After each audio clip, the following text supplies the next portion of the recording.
नमस्कार, मृणाल कुकिंग चॅनलमध्ये आपलं सर्वांचं स्वागत. आज करते आहे खारातील मिरची म्हणजेच मिरचीचं लोणचं. थंडीच्या दिवसात मिरच्या ताज्या मिळतात, तशाच त्या लांब सडक आणि पातळ असतात. गॅस चालू केलेला आहे.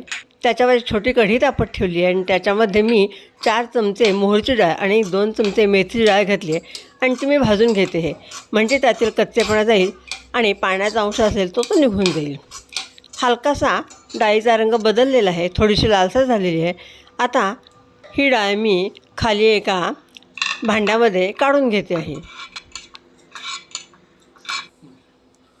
तीच कढई मी गॅसवर ठेवलेली आहे आणि त्याच्यामध्ये मी अर्धी वाटी तेल तापत ठेवले. तेल छान तापलेलं आहे. त्याच्यामध्ये मी 1 चमचा मोहरी घातलेली आहे. मोहरी छान तडतडती आहे. मोहरीचा प्रत्येक दाणा फुटला म्हणजे मोहरी खमंग होते. ते बघा किती छान तडतडते आहे मोहरी. आता मी गॅस बंद केलेला आहे. त्याच्यामध्ये मी 1 चमचा हिंग घालते आहे. हिंग जरा जास्तच घालायचं आहे. 1 चमचा हळद घालते आहे आणि ही फोडणी आता आपण गार करायला ठेवणार आहोत. लिंबाच्या रसाचा वापर करायचा आहे, त्यामुळे लिंबू मी ओट्यावर चोळून घेते आहे, म्हणजे लिंबाचा रस जास्त सुटतो. मिरच्या मी मिठाच्या पाण्यात स्वच्छ धुवून घेतल्यात आणि त्या एका कोरड्या नॅपकिननी पुसून घेतलेले आहेत. त्याचे मी आता तिरपे असे तुकडे करते आहे. तिरपे तुकडे केल्यामुळे त्या लवकर मुरतात, मसाले आतपर्यंत जातात. अशा रीतीने मी मिरच्यांचे तुकडे करून घेते आहे तिरपे, आणि आल्याचे बारीक तुकडे करून घेते आहे. इथं मी कमी तिखट मिरच्या वापरलेल्या आहेत. तुम्ही जास्त तिखट वापरू शकता किंवा दोघांचं कॉम्बिनेशन करू शकता.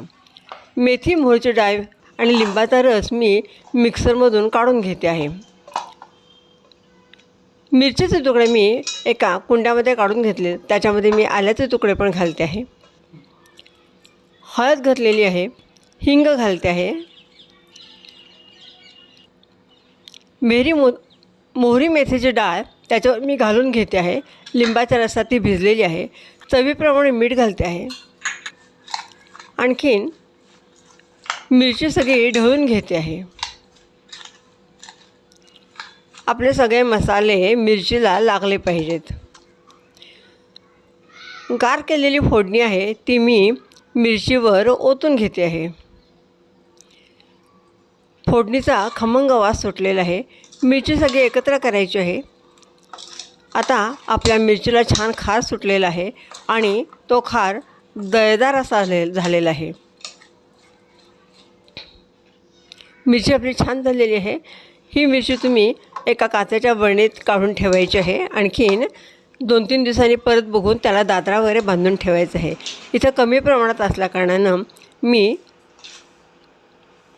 बरणीत ठेवत नाही आहे. अशा रीतीनं आपली खारातील मिरची जी जिभेची चव वाढवते ती तयार झालेली आहे. अप्रतिम चवीची झालेली आहे. व्हिडिओ आवडल्यास लाईक, शेअर, सबस्क्राईब करा. तुमचे अभिप्राय कळवा. तोंडी लावणं म्हणून ही मिरची अतिशय उपयोगी पडते. दह्याबरोबर किंवा तेलाबरोबर पण ती आपण खाऊ शकतो. परत भेटणारच आहोत. तोपर्यंत स्वस्थ राहा, आनंद लुटा. धन्यवाद.